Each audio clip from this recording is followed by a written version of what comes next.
Hey everyone, it is Gio with another episode of Mull It Over, a Hearthstone review show where we break down key early game decisions by the Grandmasters, starting from the mulligan. And today is a very special episode because I finally have all of my equipment. We got the lights, we got the green screen, we got the headset, we got the renewed sense of confidence. And today will also be special because I'm not going to talk so much about a specific deck or mulligans, but instead we will highlight very specific situations from around turns 1 to 5. I picked out a few of these moments that I think are especially interesting, and let's get right into it. First up, we have Jarla's turn 3 as Highlander Mage versus Hunter Ace's Galakrond Rogue. We see Jarla has the option of simply using the Mage hero power to remove Hunter Ace's 3/1 Spy Mistress. Instead, Jarla actually chooses to play Arcane Breath here. Well, let's take another look at Jarla's hand to see why. Mage is usually on the defensive versus Rogue in the early turns, but Jarla's hand has the potential to power spike early and put the pressure on Hunter Ace. He has Escape Mana Saber that he kept in the mulligan and definitely wants to play next turn. He also has Dragoncaster, which he can play on turn 5 thanks to the ramp from the Mana Saber. However, the one piece of the puzzle that Jarla's missing is the puzzle box. Just a big payoff card. We're talking Deep Freeze, Power of Creation, or any expensive proactive spell.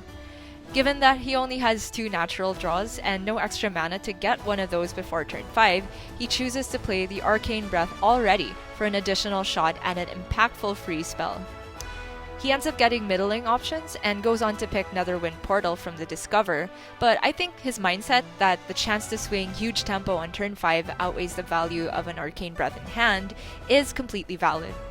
Next, let's take a look at Firebat versus Muzzy Game 1, the Zoo Mirror. Right from the get-go, you can see them both tossing Blazing Battle Mage from their openers in search of Imprisoned Scrap Imp, of course. But when neither player draws the Imp early on, suddenly you have a good old-fashioned trade war for board control. To be honest, this entire game from start to finish is just such a masterclass on how to take the best trades and build the most resilient boards, and I highly recommend watching it in full, but for now, let's just focus on turn 1. Muzzy's turn 1 is obviously just Argent Squire, but for Firebat, he has 4 1-drops and can play up to 2 of them.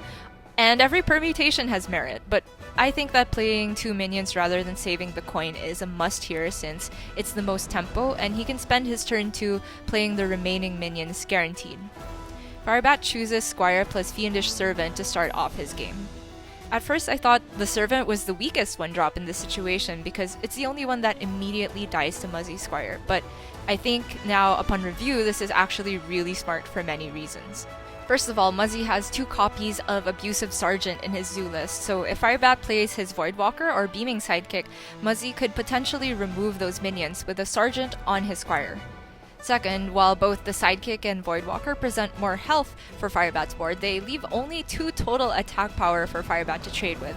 That means Firebat would have a hard time dealing with a Voidwalker or Sun Fury Protector, which Muzzy plays 2 of in his list, coming down on the other side.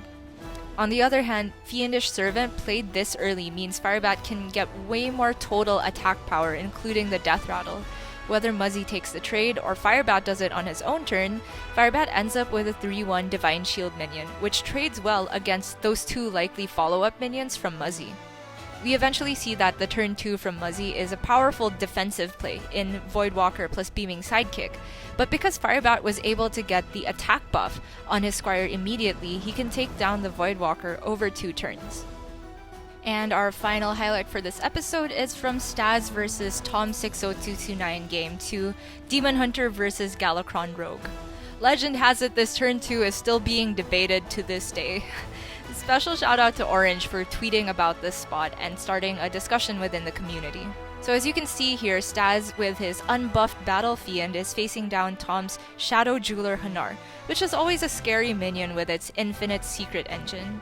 The way I see it, there are 3 possible lines, and all of these options involve bumping the Battle Fiend into Hanar in order to play around Seal Fate, which is a likely turn 3 from Rogue. Option A is to use the coin, Chaos Strike, and the hero power along with a trade of the Battle Fiend to kill Hanar on the spot. Staz went with this line, which obviously denies the 3-mana payoff from Tom, which is Rogue Secret plus Paladin Secret, or the pretty much game-ending outcome of Secret plus Blackjack Stunner with a Hanar alive on board. Stas was thinking he'd also have a decent turn 3 follow-up with Umberwing and Beaming Sidekick, but the downside is twofold.